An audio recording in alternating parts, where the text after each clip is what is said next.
नमस्कार दोस्तों, स्वागत है आपका हमारे चैनल सनातन वेद पर। दोस्तों, वीडियो पूरा सुनिएगा ताकि पूरी बात आप समझ सकें। दोस्तों, हमारे हिंदू धर्म से लेकर सभी धर्मों जैसे मुस्लिम, ईसाई, बौद्ध, जैन आदि सभी धर्मों में बुरे कर्मों को करने के लिए प्रतिबंधित किया गया है। लेकिन यदि कोई मनुष्य गलत कर्म करता है तो उसे एक अनजान कहीं बहुत दूर नर्क का हवाला देकर कहा जाता है कि तुम्हें नर्क में घोर यातनाएं दी जाएंगी। पुराण से लेकर वेद, बाइबल, कुरान तक सभी धार्मिक ग्रंथों में नर्क का वर्णन है। ऐसा माना जाता है कि मरने के बाद आत्मा को यमपुरी लाया जाता है, जहां यमराज का शासन होता है।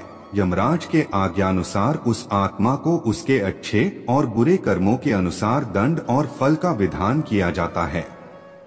सभी धर्म ग्रंथों में कहा गया है कि मरने के बाद आत्मा अपने कर्मों का फल भोगने के बाद ही दूसरा शरीर प्राप्त करती है। दोस्तों, यहाँ हम गरुड़ पुराण में वर्णित नरकों का थोड़ा सा वर्णन करेंगे और फिर इस बात को समझेंगे कि क्यों आत्मा शरीर प्राप्त करने के बाद भी भोगती है। गरुड़ पुराण में पापों के अनुसार मनुष्य की सजाएं तय की गई है। गरुड़ पुराण कहता है कि जो व्यक्ति दूसरों को लूटता है या छल करता है तो उसे यमदूत रस्सी में बांधकर पीटते हुए तब तक ले जाते हैं जब तक वह बेहोश नहीं हो जाता, और होश में आने के बाद फिर से पीटा जाता है।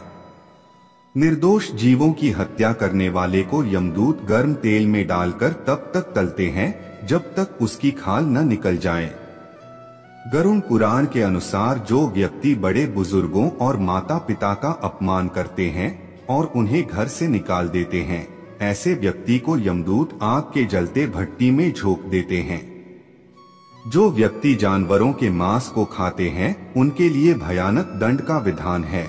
ऐसे व्यक्तियों को खतरनाक जानवरों के बीच छोड़ दिया जाता है और वे जानवर उसे खाते हैं।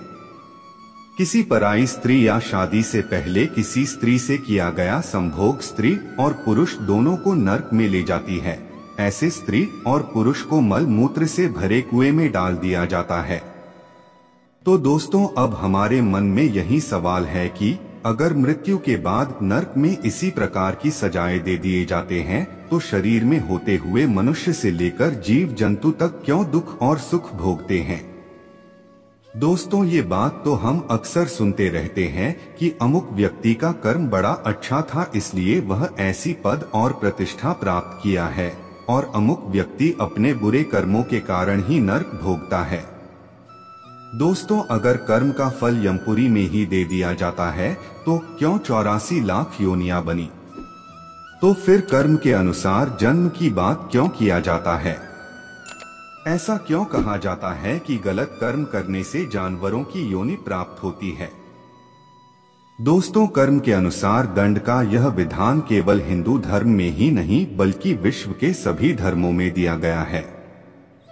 दोस्तों, कर्म के अनुसार दंड का विधान अकारण नहीं है। उसका कारण जब आप समझेंगे तो आश्चर्य में पड़ जाएंगे। दोस्तों, हमारे प्रकृति में एक नियम है जिसे बैलेंस अर्थात चक्र नियम कहते हैं। इस नियम के अनुसार प्रकृति में जो भी व्यक्ति जैसा करता है उसके साथ वैसा ही होता है। दोस्तों, हमारी बात समझने के लिए आप इस उदाहरण को सुने। एक गांव में एक व्यक्ति था, वह जमीनी विवाद के कारण अपने छोटे भाई की हत्या कर दिया। हत्या करने के बाद संयोगवश प्रशासन द्वारा उसे जेल में बंद कर दिया गया। 10 वर्षों के बाद जब वह जेल से छूटा तो वह चलने लायक नहीं था, जबकि वह अपनी पूरी सजा काट चुका था। फिर भी वह बीमार ही जेल में से निकला। दोस्तों, अगर संसार के जेल में इतनी कठिनाई है तो परमात्मा के जेल में कितनी कठिनाई होगी। दरअसल आत्मा अपने अच्छे बुरे कर्मों का फल यमपुरी में भोगने के बाद उसे कर्म के अनुसार जन्म और उस जन्म में भी पिछले कर्म के हिसाब से उसके भाग्य को लिखा जाता है। जैसे जेल से छूटने के बाद कैदी को किसी भी प्रकार की सुख सुविधा सरकार नहीं देती है, ठीक उसी प्रकार नर्क का दंड होता है। पुराणों के अनुसार गलत कर्म करने वाला मनुष्य अपने कर्म का ब्याज शरीर में रहते हुए भोगता है। और कर्म का मूल तो उसे यमपुरी में ही भोगना पड़ता है। इसीलिए आत्मा शरीर धारण करने के बाद भी अपने कर्मों के अनुसार सुख और दुख भोगती है। जैसे एक सरकारी कर्मचारी रिटायर होने के बाद भी सरकारी सुख सुविधाओं का लाभ उठाता है। दोस्तों, अगर वीडियो के माध्यम से हमारी ये बात आपको समझ आई हो तो लाइक और चैनल को सब्सक्राइब अवश्य कर दीजिएगा।